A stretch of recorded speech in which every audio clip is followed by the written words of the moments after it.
Hello everyone, my name is Zachary as always, and today I am reviewing the film Indiana Jones and the Temple of Doom. This movie released, if the first movie released in 1981, I'd say this movie either released in 1983, 1984. Anyways, doesn't matter, let's get to the film.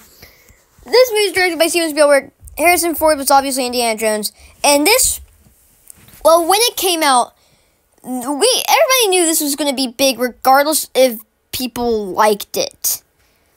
Because this is a sequel to one of the biggest movies of the 80s, Indiana Jones. Now this film, though it was financially successful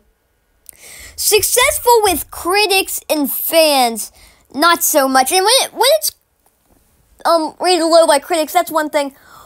But by fans, that's a whole nother ballpark. That's a whole nother thing.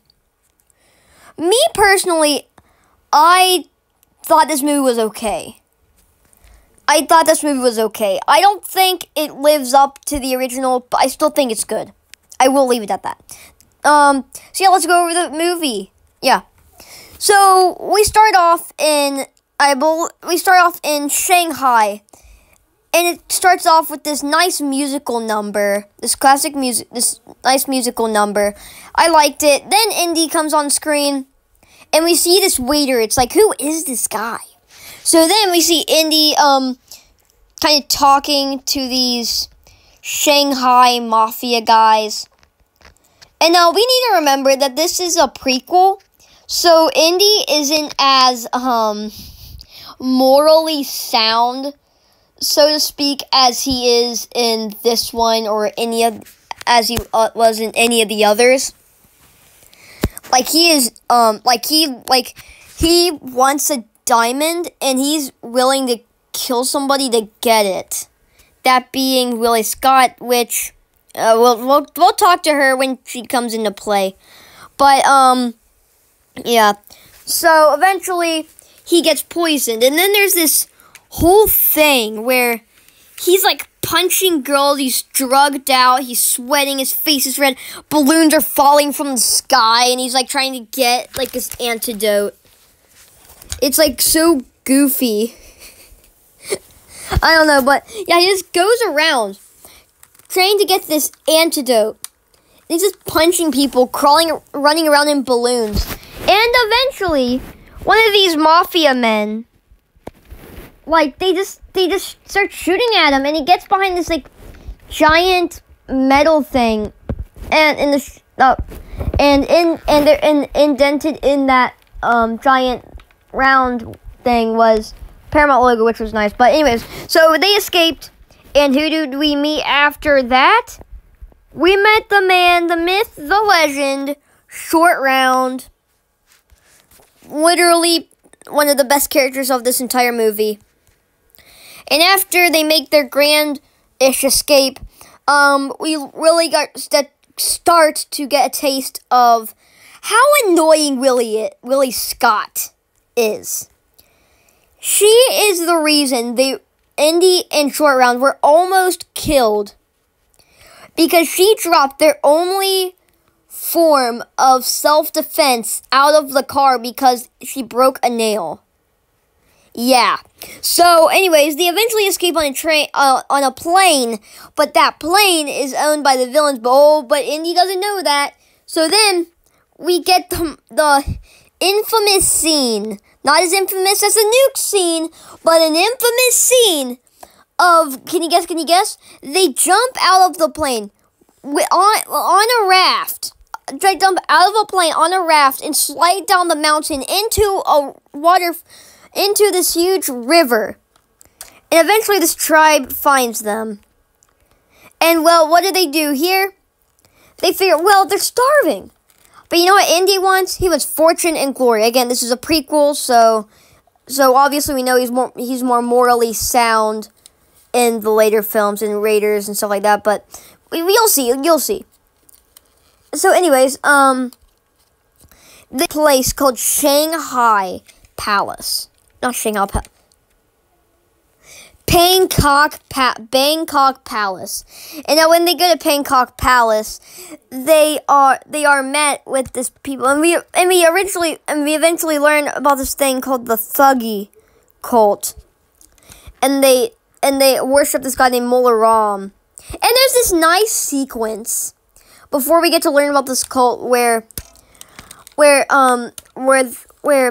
it's kind of like it was supposed to be a romantic scene, but so both of them were being stubborn. None of them really came on to each other at that point. So they were like, you'll be back in 5 minutes, and then So, but not, and then there's just this montage of each of them waiting in their individual rooms, like, they're gonna come to me.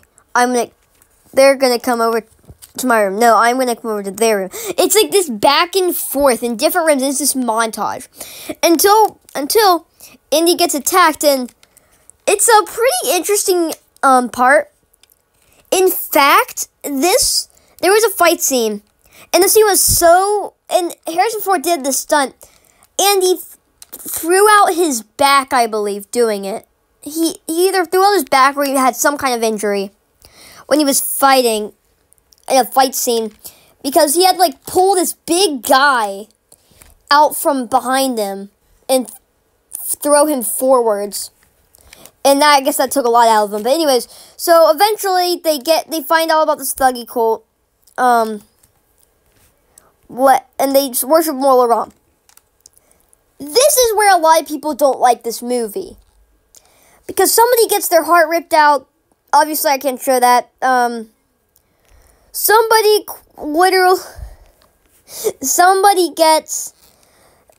gets their heart ripped out. Indy slaps Short Round for whatever reason, who knows. And well, he attacked Short Round because he got possessed by this cult.